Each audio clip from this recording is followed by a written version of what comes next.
comes to saving the planet, young people hold the key to be the innovators and agents of change, which is how our Echo Challenge came about. Joining me now for more in this sponsored interview, Philippe Cousteau, the co-founder of EarthEcho, and Harper Fortgang, the 2020 OurEcho Challenge winner. Philippe, let's start with you. What is EarthEcho? Well, Nisha, EarthEcho is an organization that I founded about 15 years ago. We become a leading global ocean education and youth leadership organization, very much inspired. I grew up, my grandfather, Jacques Cousteau, is a huge inspiration to me, as I'm sure you can imagine, as he was to many. And particularly towards the end of his life, he had a huge focus on education and recognizing, if we're going to build a durable environmental movement, a better world, then we need to focus on education. And so that's what we do at EarthEcho. And 4 years ago, we launched the OurEcho Challenge, which is a national STEM competition. And that's what we're talking about today.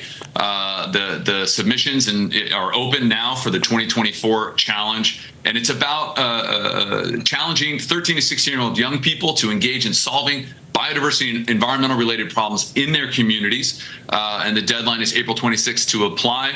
And I have our winner of the inaugural year, 2020, Harper Fortgang here, as you mentioned, to talk a little about her experience. But it's an exciting and wonderful opportunity for young people to get engaged in their communities, to solve problems, and be active participants in making the world a better place. All right, Harper, let's turn it to you then. Tell us about your experience. You won the 2020 OurEcho Challenge.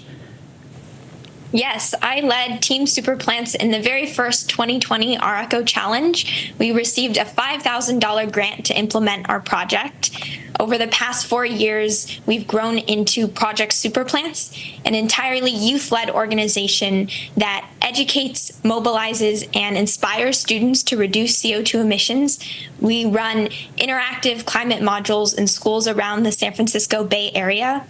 We started as a team of 3, and now we're a team of 30 high schoolers who've engaged over 2,000 students and grown 22,000 superplants. Harper, that's incredible. Nice job. What motivates you to care for our planet and inspire other kids your age?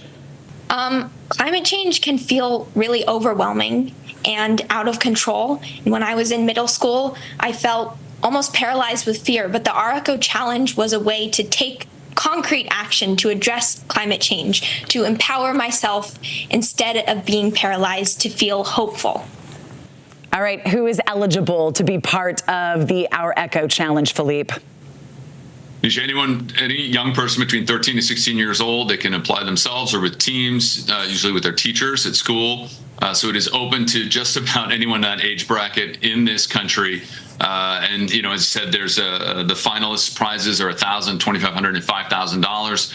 And as you heard from Harper, this is really a way to help young people get engaged in their communities. And one of the things that we find is that the winners use that money to continue these programs going forward.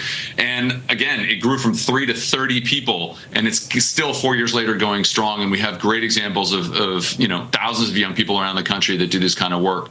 And it's a really great way to tap into that optimism that young people have and give them hope and give them agency in their communities. So they have the power to change the world. You too, Harper. Philippe, thank you so much for joining us. For more information, that website, everybody, submissions open through April, but it's at the bottom of your screen, earthecho.org, OurEcho Challenge. And our thanks again to EarthEcho International for sponsoring this interview. Take care, you two.